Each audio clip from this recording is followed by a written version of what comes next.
Hello fam! Welcome back to our channel. This is Miss A, your classy beauty savvy, and today we're going to make brownies using this White King mixture. So ito ang most requested video after my grocery haul last week. So we're going to try it together.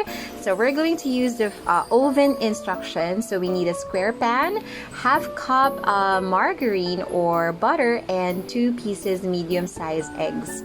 We also have some 5 steps to follow, and here are the other instructions if you're going to use the oven toaster or make crinkles instead. Pero this video is all about making brownies. So let's go and see what we have to do here. Yan. So we have here the ingredients. So let's begin.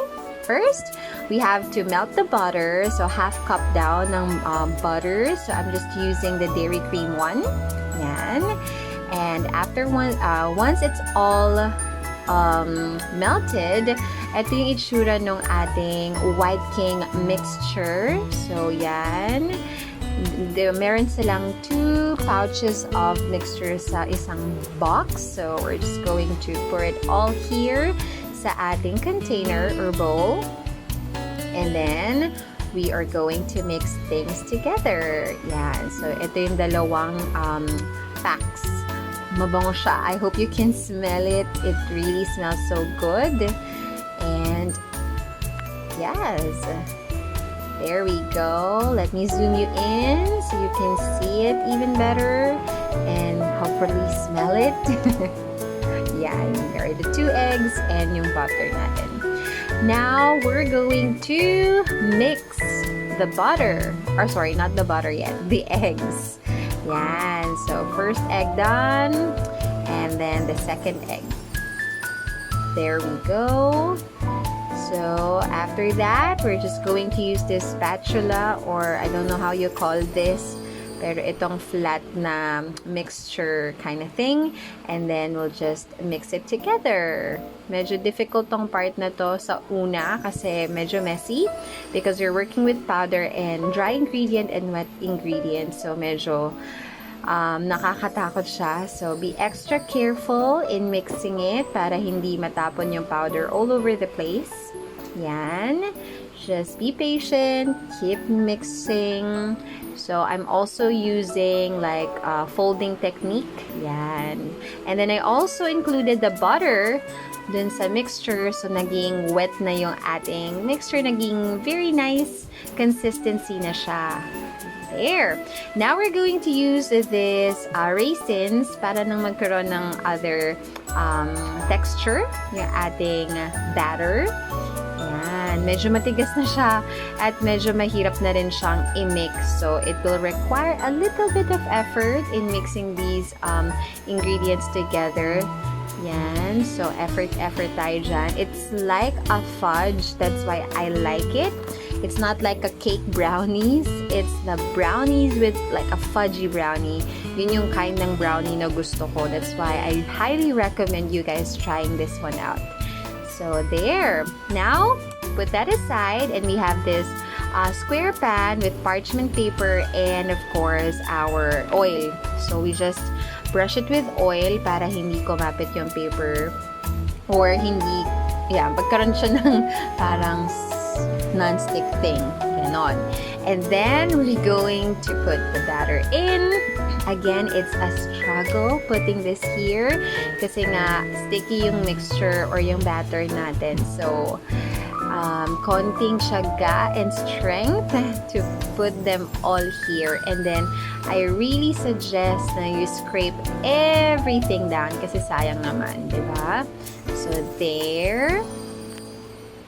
Yes, na you scrape everything.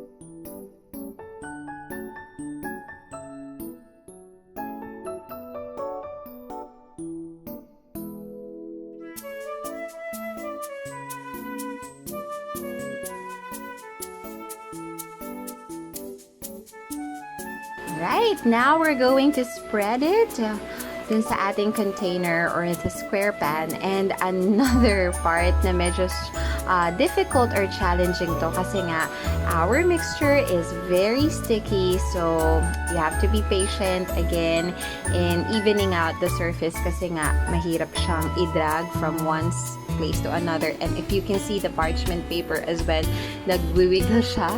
So, nagsaslide around siya. So, medyo challenging din tong part na to. So, extra careful, guys.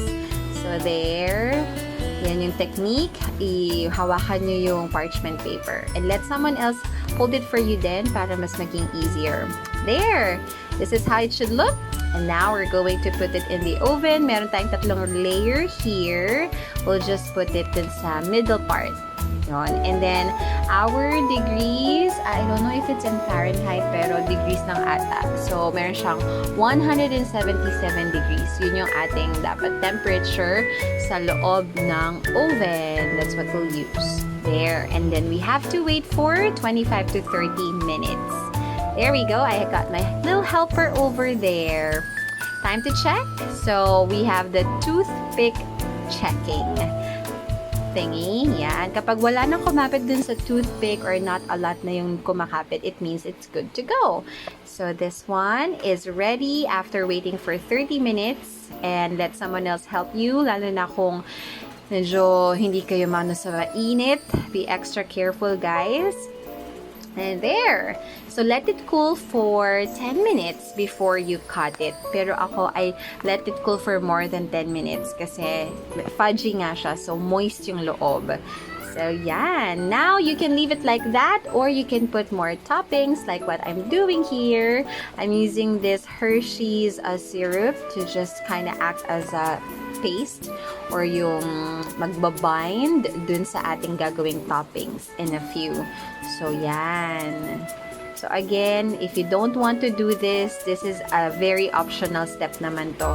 I just want to make it extra for you guys and for my family, lalo na sa mga pamangkin kong excited tong matikman ulit.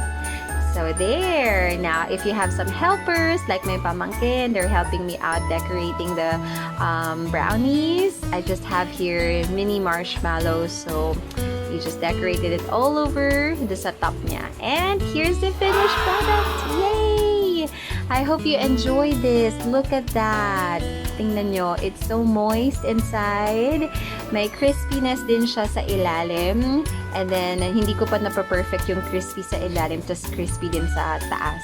Pero yung gitna, it's so good. If you can take a look at that, it looks like a fudgy brownie, just like how I want it.